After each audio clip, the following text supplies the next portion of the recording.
What up, nerds? So, I took a Dremel to my dad's 60-year-old camera lens. This is what I did to it.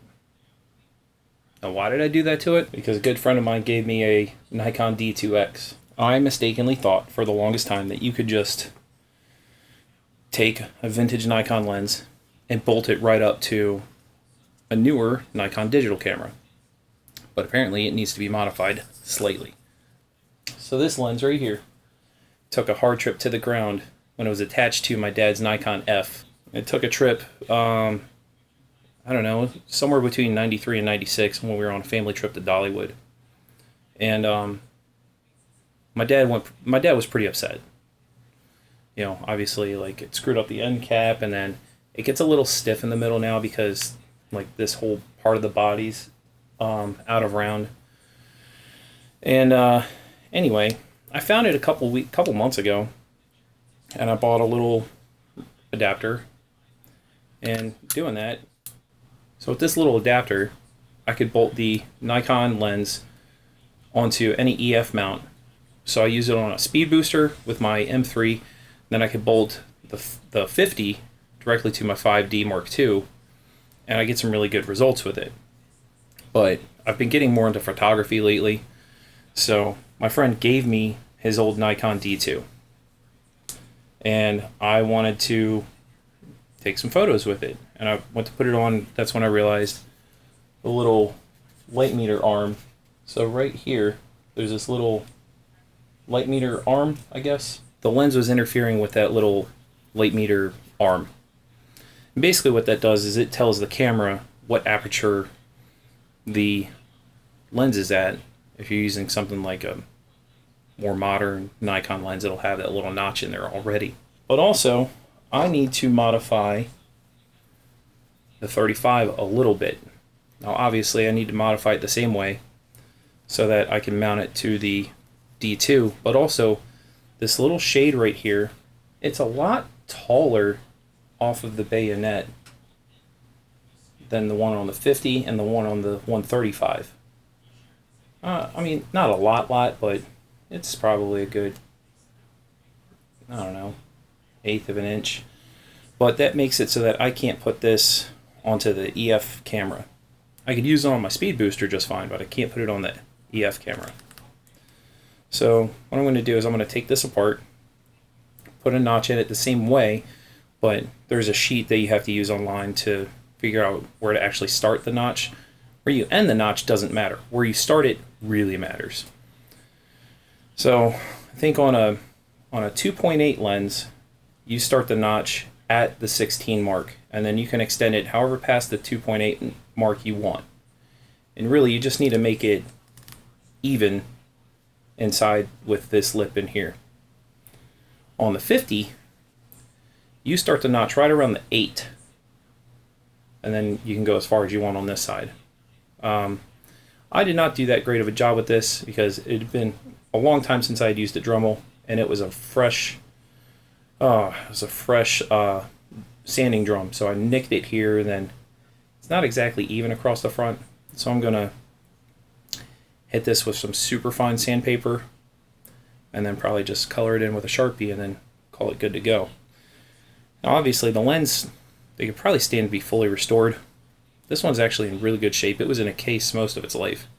This one was just attached to the camera, rolling around the bag, and I found it. But I mean, there's just a little bit of dust inside, but there's like just a tiny little bit of fungus growing on the outside. On this one, I can't see anything other than some fine scratches on the end. Well, with this one, I'll be able to use filters and ND filters and stuff like that, where this one, I'm going to have to see if I can bend this back into shape. But I love this lens. This is my favorite lens that I've ever picked up. I have the nifty 50, 50 millimeter f1.8 II lens.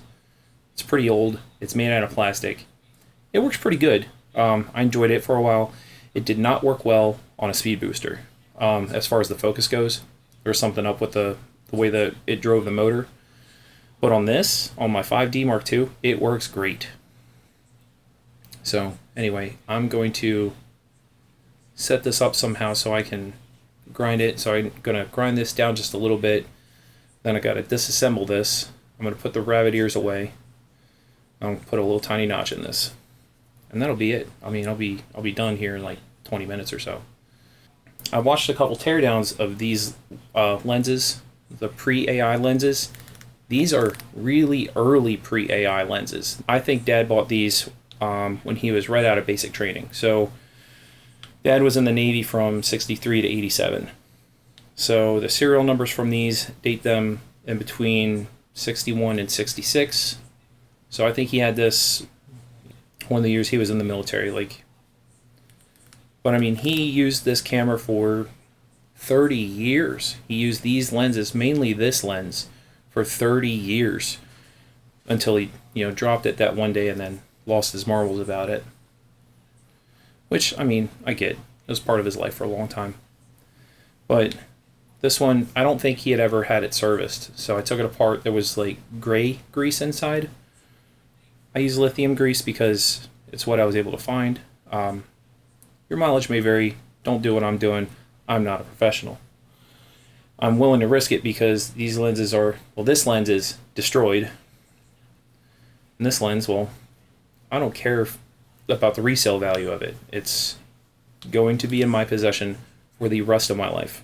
I'm just sentimentally attached to this. I don't care about the monetary value of it. You're going to watch me take a file and a Dremel to my dad's, my now passed away father's 60-year-old camera lenses. So there is this guide I found. It's on a website called richardhaw, HAW.com. He wrote this article in 2016. And he's talking about the notch that you have to make on your lenses. I'm using my 50 right now, so I can't show you what I'm doing. But he shows about where you need to make the notches, right about here, blah, blah, blah. But then there's this list that he got from a guy named Roland on NikonGear.com. So, f1.4, you make the notch at f8. So, this is a 2.8 lens. My 35 is a 2.8 lens. So, I need to make the notch at f11 plus 2/3 of a stop. So, the stop between, that would be between f11 and f16. So my desk is a mess because I do IT work for a living. It's like how the college children have no shoes, or how buying a mechanic's car is usually a bad idea. I don't give a crap about what my desk looks like. Anyway, when you start this, you're going to want to put the aperture at its widest setting. So this 35, I'm going to put it at 2.8. Now all that holds this lens together, at least that holds the aperture ring on, is this one screw, and then it's threaded together. Like I said earlier, this is a very early non-AI lens. So I'm going to remove the rabbit ears, even though I think they're funny. They're going to kind of get in the way. And then I'm going to take out this screw, and then you just twist the lens apart.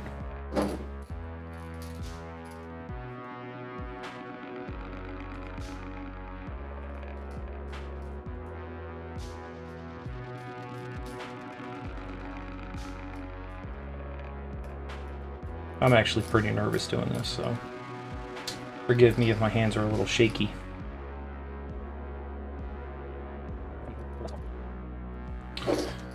Alright, on the second rabbit here, screw out. There it goes. And then there's this screw right here.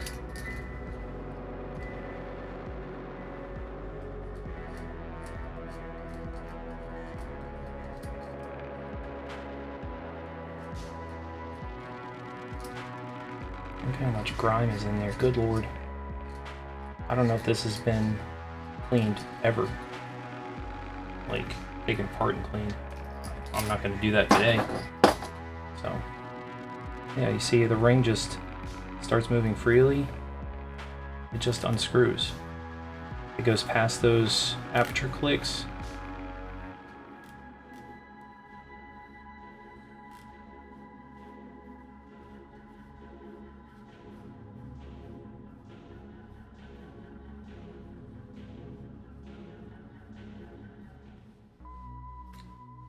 There it is.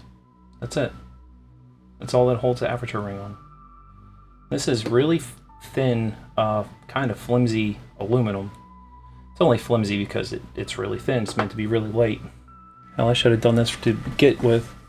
But anyway, that little slot right there, that's where the long screw goes in. And as you move the aperture ring, it adjusts the aperture. So if I take my little screwdriver, put it in that slot, you can actually watch the aperture blades work, which is pretty mind-blowing to me. So I'm going to clean this up some.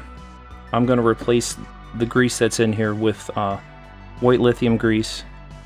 I'm going to leave the click in place, even though you can declick them.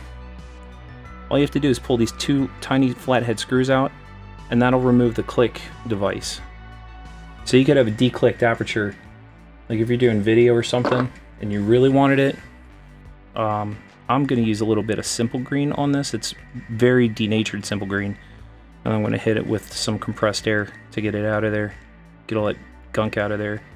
So I actually had taken this apart and started cleaning it, then realized that I never showed how to mark it. As I showed on that website, you need to go in between 11 and 16. Now they said 2/3 of a stop. You basically need to get rid of this lip as it is right here. So I'm going to start at the 11, and since I'm going to notch this away, it doesn't really matter. So start on the outer edge. Start at 11, make a little score. Yeah, put a little tiny dot right there. Now I'm going to take that dot, make it a line.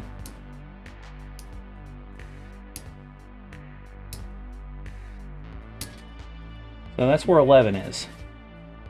Now they said plus 2/3. So, man, I'm really shaky because of all that coffee I had. So the difference between 11 and 16 is just a click, man.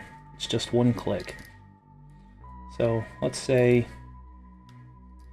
11's here, and you move it. 11's where the little black, or 16 now is where the little black speck is. So halfway is about here. So just a hair more than halfway.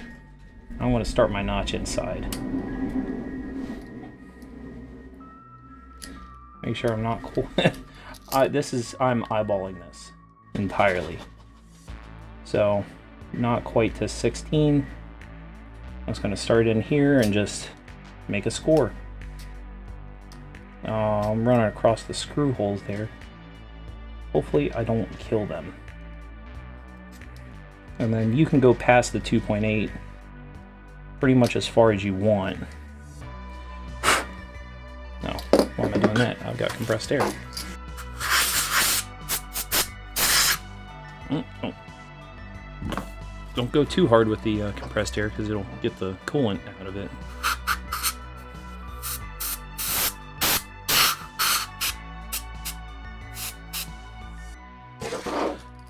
Anyway, just a hair past the 16 over this way, and then you want to be able to get the lens on and then turn it. So I'm gonna go out to, I'm gonna guess where I stopped is fine. I don't want to take out those screws if I don't have to, but I mean, I might have to. It's just the way the lens is designed, you know. And then this has got to get cut down a little bit. Just I mean, if I had to guess, well, I'm not guessing. I know. I've measured it. Maybe where that line is. that little line in the dirt, maybe just a hair past it. I need something to measure this straight across. Actually, what I'll do is I'll probably just set it on the table and just grind it across my file like that, so I can get it measured, or get it nice and flat. Actually, I got sandpaper up here. I might do that with the sandpaper, and then I'll do this with the file. But anyway, once you take out the aperture screw out, you literally just twist it.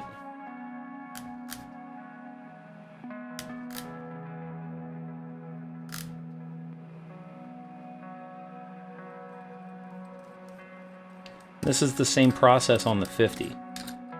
The 50's ring sits inset where this one sits kind of on top.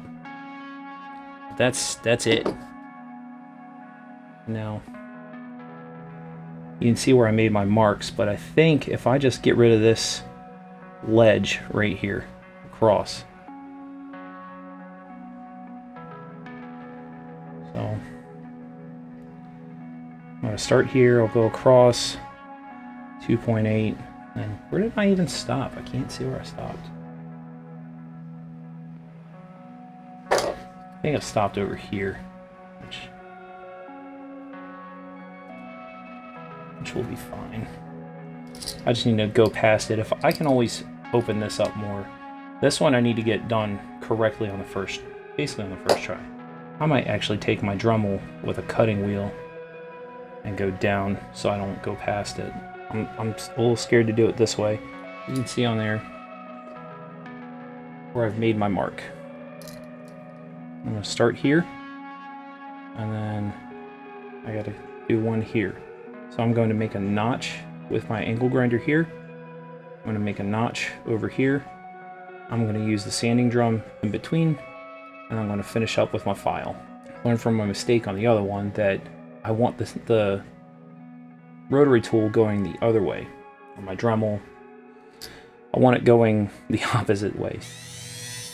Okay, so holding it like this, it'll kick it down and away rather than go across the face.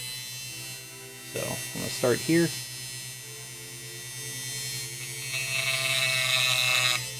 And this is going to go quick.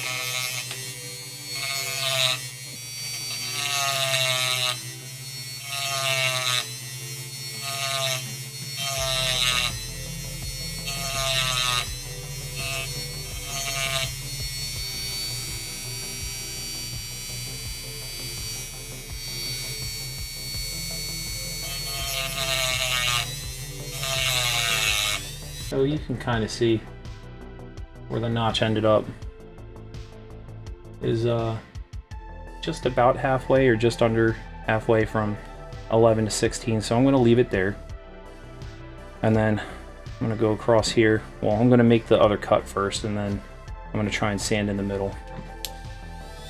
Now, going like that, if it kicks, it'll kick across the face of it. I don't want to do that.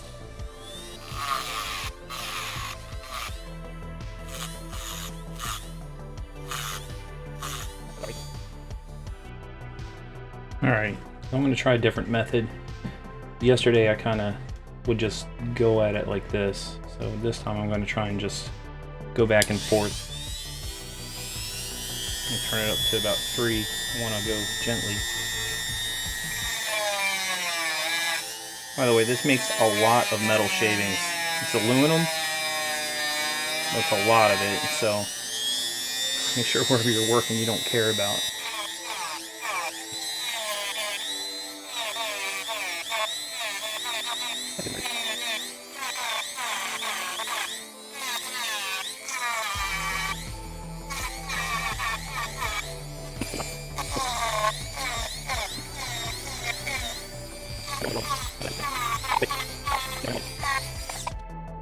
Will probably work just how it is,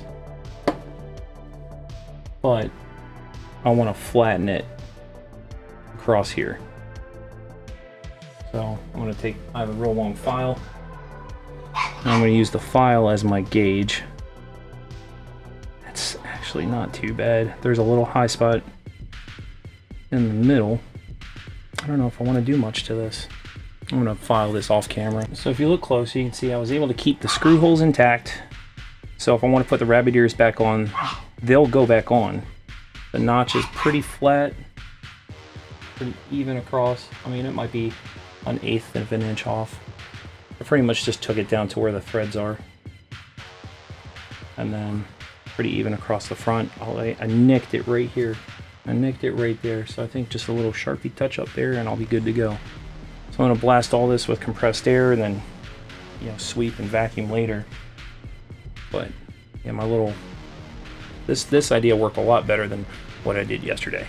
So I just did a couple test rasps with this, and it seems to be soft enough that I can just get it with my my file. So I'm just gonna file this down some and just go in one direction so that everything I'm doing just kind of falls away from me. I'm not gonna film me doing that. You don't need to watch that. But I'm literally just taking it and just giving it a good scrape. Make sure, you know, if anything comes off, it's not falling into the lens. I guess some of it's getting into the lens. Maybe I shouldn't do it like that. I'm gonna do it so you can't see. Sorry, it looks okay except for a couple angles. But I just shaved down this, I guess it's a shade. So that's with it installed. You can see it pops up a little bit, like 1/8 of an inch maybe. And then with the 50, with the 50, it pops up just a hair as well. So I'm just trying to get that to match before I go much further. That's probably pretty close. I'm gonna call that good because I really want to use this lens on this camera. So one more cycle of cleaning everything. I got, you know, some metal shavings in here, which is never good for anything. And then a couple on my table I got to clean off, so another round of cleaning. I'll be right back. Yeah, shot's a little different, whatever. I'm putting this Lucas white lithium grease on the helicoiled, I think is what they're calling it, but that's what I used on the other lens. It seemed to work fine. I have just the tiniest hole cut into this. In fact, it's really hard to even get any out. So, I'm gonna dab it. Oh, follow your heart on this one. This lithium grease is very slick. It'll get kind of everywhere. Oh, hey, Poopy. And So, I'm putting these 4 dabs on here, and then I spread it on the other one. I don't remember. I don't remember what I did yesterday. I was kind of what? you could just watch it. I didn't film that one. I just did You it. can film it? No, I just did it. Oh, okay. So maybe I'll put a little bit more on here. All right, I'll put like 8 dabs on this stuff on here. Spread it around. Make sure it gets on the aperture clicks. Oh yeah, that looks. I like how that looks. And it'll spread out more, obviously, as you put it on. You can always wipe it off. So, yep, and then just make sure that the aperture is wide open. And just find it, but eventually it'll start threading on. You'll hear it when it starts getting a little down towards the bottom. It gets a little crunchy sounding.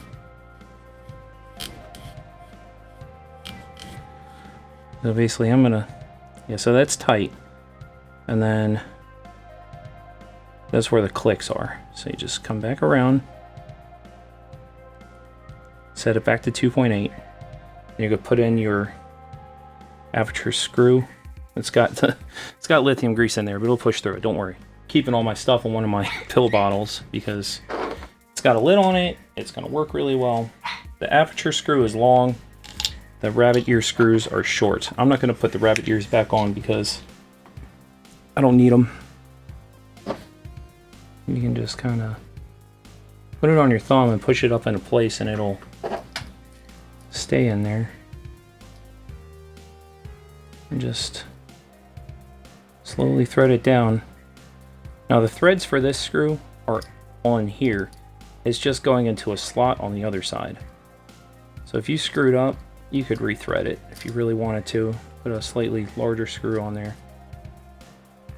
By slightly, I mean slightly. There's not a lot of space over there, but there's enough, I guess. I don't want to go ham with this, but it's pretty solid. And then, yep, close the aperture up.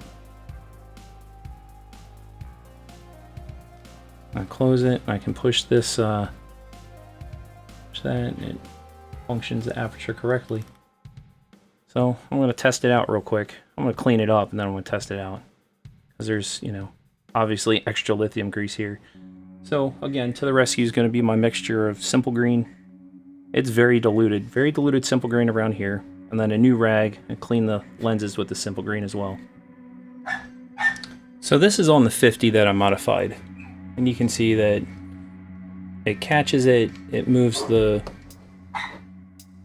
exposure arm how it's supposed to. You know, it works. It works. It's just a hair off, because as I go to take it off, you can see that a little piece just moves a little bit. But it works. And not only that, it changes the reference. Oh, great, I just talked and didn't have any of that recording. So, anyway, I'm going to put the lens on, and it misses. It doesn't hit the light meter, or whatever that's called. It's not hitting that little bar, because the lens sits out just a hair. Like, I probably didn't have to do anything here except for take off the rabbit ears, and it would have bolted on. Yeah, so now that I'm looking at it again, I think the problem is that this lens is just physically larger around. It's, you know, you compare them, it's ever so slightly larger. And that's why this isn't catching that exposure arm. Well, thankfully, now that I sanded this down a hair, I can put this into the 5D.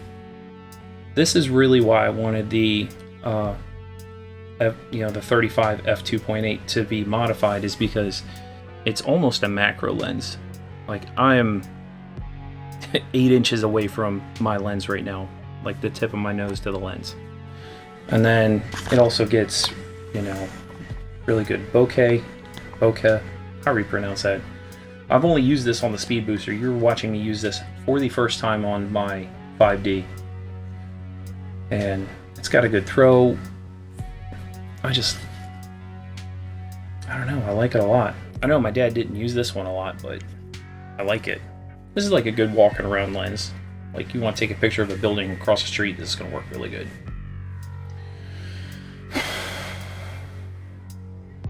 I'm going to figure out how to use it on my D2X.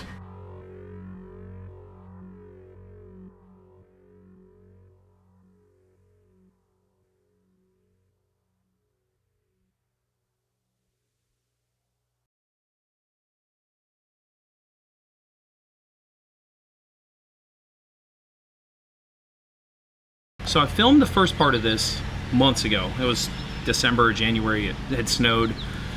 And, well, since then, I've been using the D2X with the modified Nikon lens. And it works fine, except that the 35 and the 135 are both broken. The aperture stays at wide open as soon as you set it to that. You can manually close it, but as soon as you put it on a Nikon camera, it opens back up. And that's fine for the most part. They work fine on my C300 because it's got an internal ND filter, but on this it makes it a little bit more difficult because you gotta adjust everything just by using ISO or the shutter speed. But the 50 works fine. So one other thing I'll do is I'll put a little rubber band on that aperture arm and then attach it and put it under my adapter ring so I can adjust the aperture down to 22 if I need to on the 5D. I do it on that. I don't want to do it in this because I don't want to get pieces of rubber band stuck inside of it. Man, that's a wasp. Woo! They don't break when they're on the adapter ring, but I'm worried they will break inside of this. So what I did is there's the little aperture light meter arm. I actually bent it down just a hair so it would catch the slot on the 35, and now it works fine. Twist the aperture towards 16, it closes, twist it open. This thing really has some interesting colors, I'd say. So it's a little different, I think, than most cameras. I always adjust the white balance on this to be slightly more yellow because otherwise it's very, I don't know, it almost doesn't have a lot of character. So you know, I am filming all of this on Magic Lantern. So, well, now I'm using Magic Lantern. I wasn't earlier this year because I was still editing everything on my phone. So anyway, like I said, this one, the 50 lens, the aperture works fine. So you know, if you go to take a photo, it'll you know, show everything working correctly. The only thing is, when you change lenses on the D2X, you have to tell the camera. You have to tell the camera because it doesn't have an internal light meter, it has an external one. So as you're changing all of this, it's calculating everything. And I don't know, it's weird but cool in a way.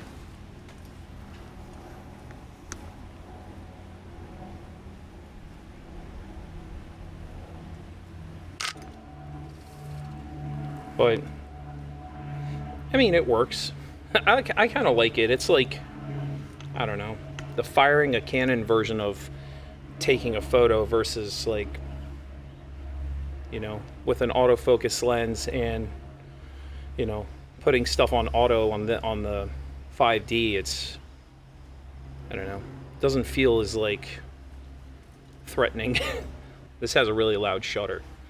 But yeah, doing the mod to have the old lenses work on the new camera, it works great. And this, you can really see the on the 1.4 lens, you can really see the chromatic aberrations even just looking through the viewfinder.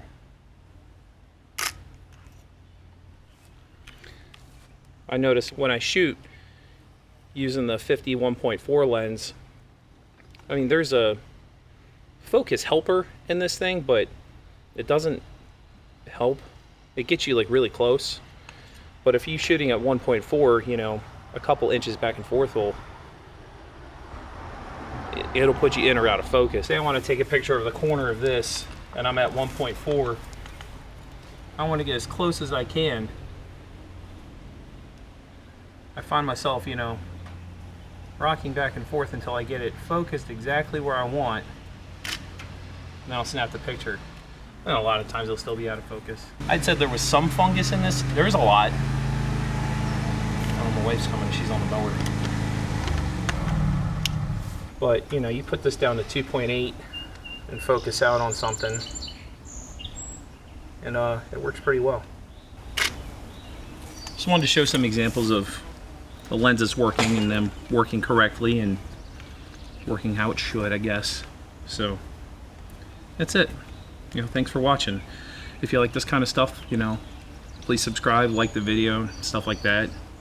If you like car stuff, like my car channel, go follow that. And you know, I like doing stuff like this.